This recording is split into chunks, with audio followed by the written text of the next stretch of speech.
गिदिरथार थांखि बियो जोङो दिनै मोगथां महर मोनबाय आरो बियो फैबाय थानाय समाव आरोबाव 5 दानसिम सोलिबावगोन। खुलुमबाय, आंनि नामा सराज बसुमतारी। आं थाखो 7आव फरायो।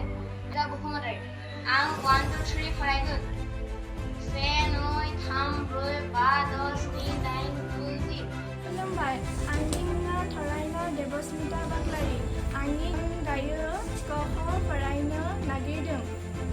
क ख ग घ ङ गुसुं स ग्लाव दासिम गासै 10 जिल्लायाव गासै 92टा आनसलिकआव 262 मिरु दिनै सेन्टाराव जोंनि कचिं केम्प सोलिगासिनो दङ। बिनिनो गासै फरायसाफोर बाहागो लानायाव 10,848 फरायसाफ्रा बेयाव बाहागो लादों। दिनै दुलाराय बर' फरायसा आफादनि गायमाख' बड'फा हाउसनिफ्राय जों खौरां मेल लानाय जादों। बेयाव बाहागो लादों आंजोंनो दुलाराय बर' फरायसा आफादनि लोगो हारिमु नेहाथारि बुदिराम बसुमतारी आरो खौरांगिरि लोगो नोंथांमोन।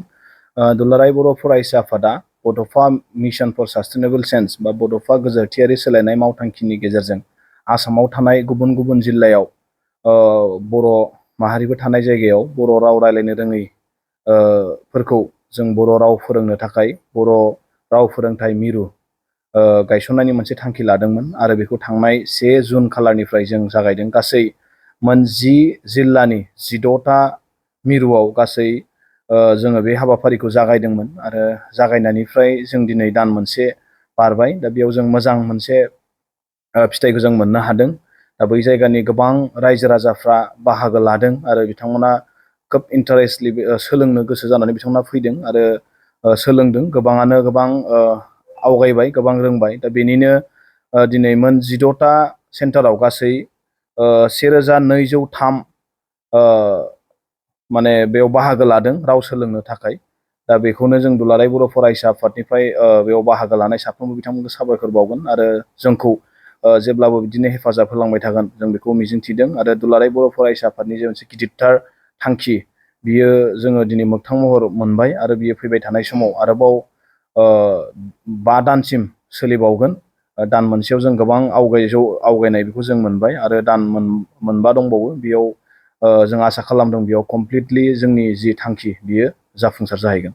बर' फरायसा आफादा गुन गोनां सोलोंथाइखौ लानानै गोबां खामानि मावदोंमोन आरो बेखौ देग्लाय जोङो बेखौ गुन गोनां सोलोंथाइनि जांख्रिखांनाय जि मोनसे मावथांखि बेखौ लानानै जों हाबाफारि लादों आरो बियो बोसोरफ्रोमनिबो जेरैबायदि जाबोदों देग्लायबो बिदिनो गोलोम बोथोरनि जि बेसेन नाङै फोरोंथाइ बादा बेखौ जों होबोबाय थादों। मानोना गोलोम बोथोरनि समाव गोबां फरायसाफ्रा क्लास बन्द' थानायखाय फरायनायजों सोमोन्दो गैयै बा फरायनायखौ दोनथ'यो आरो गोबाङानो माने क्लास गैयैखाय न'आव थानानै ओरैनो थाबाय थानाय जायो। बेखायनो जों दुलाराय बर' फरायसा आफादा बे मोनसे गिदिरथार थांखिखौ लानानै जि बेसेन नाङै फोरोंथाइ बादा बेखौ जों खालामबोबाय थादों। देग्लायबो गासै दासिम सोरबा सोरबाया माने 20 खालारसिम बा सोरबाया 15 खालारनिफ्राय जागायजेनगोन। अब्लाबो दासिम गासै 10 जिल्लायाव गासै 92टा आनसलिकआव 262 मिरु दिनै सेन्टाराव जोंनि कचिं केम्प सोलिगासिनो दङ। बिनिनो गासै फरायसाफोर बाहागो लानायाव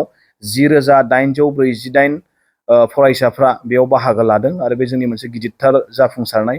आरोबाव बियो फैगौ 15 खालारनिफ्राय आरोबाव बारायबावगोन। बेयो माने गोबां जायगायावनो दिनै जाबावनो गोनां दङ, नाथाय माखासे उसुबिदानि थाखाय बिथांमोना खालामथ'नो हायाखै। बेयाव गुबैयै जोङो इंराजि, बिगियान, सानखान्थि बे आयदानि सायाव जोङो फोरोंनाय जादों आरो बेयाव बाहागो लानाय साफ्रोम फरायसुलिफ्रा गोसो होनानै बेयाव बाहागो लाफैदों। जों दुलाराय बर' फरायसा आफादनिफ्राय जों खावलायगोन रायजो राजा बिथांमोनखौ, दिथागिरि बिथांमोनखौ जाहाथे फरायसाफोरखौ जोंनि बे बेसेन नाङै फोरोंथाइ बादा बेयाव जाहाथे थिनहरो गासैखौबो, जाहाथे फरायसाफ्रा एसेबाबो गावनि सोलोंनांगौ जाहाथे आवगायनो हायो।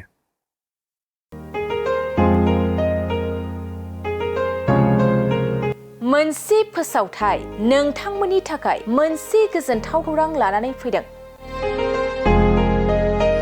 अदालगुरि जिल्लानि सिङाव थानाय डिमाकुसि बरंगाजुलिनि पिपल हलियाव लानानै फैदों नोंथांमोननो लेब्रा मुंनि गंसे गोदान रिजर्ट।